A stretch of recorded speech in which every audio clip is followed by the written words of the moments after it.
For 27 days, she was hidden from the world. Locked behind a door no one was allowed to open. By the time police broke it down, the only clues left were drawings and silence. What happened inside that house remains one of the darkest mysteries of a quiet American town. Hannah Clarke was 8 years old when she disappeared. She lived with her father, Michael Clarke, in a faded blue house on Willow Lane in Portsmouth, New Hampshire. Her mother, Rebecca, had died 2 years earlier from cancer. Michael, described by neighbors as private but polite, became increasingly withdrawn after Rebecca's death. Hannah, however, was known to be full of light. She loved painting rainbows.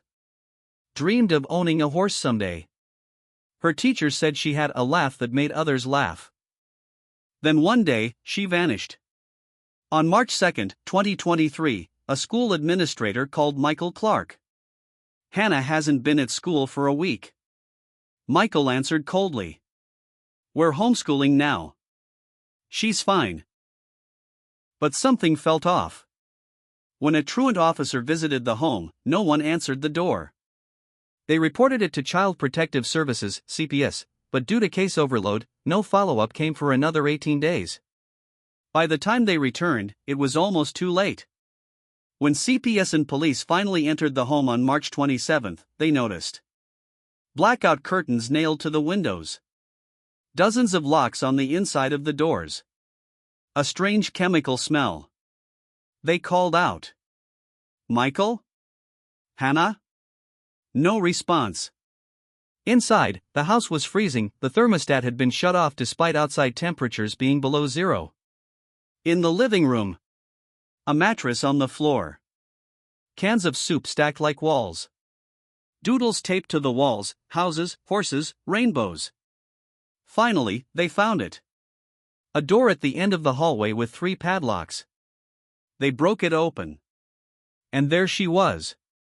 Hannah sat cross-legged on the floor, surrounded by crumpled drawings. She was pale, thin, malnourished. Dressed in layers of stained clothing. Barefoot despite the cold. Her first words to police?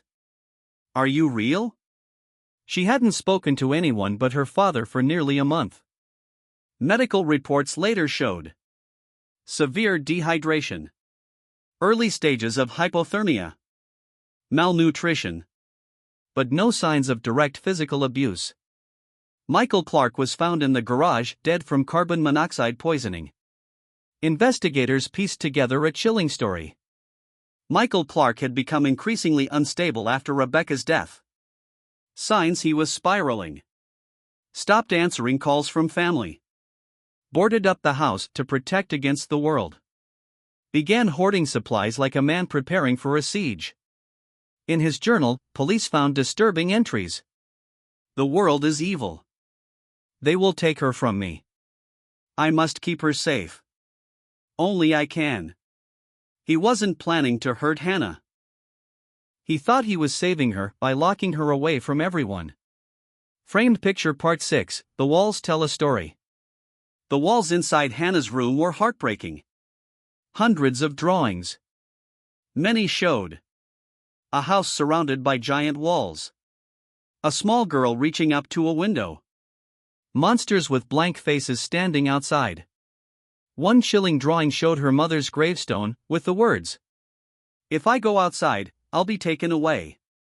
It was clear Michael had convinced Hannah that the outside world would hurt her. In her mind, the room was protection, not a prison. Later reviews showed at least 7 opportunities to intervene earlier. A neighbor reported child crying sounds ignored.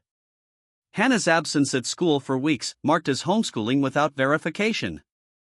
Utility workers noted windows blacked out, dismissed. The system had failed Hannah.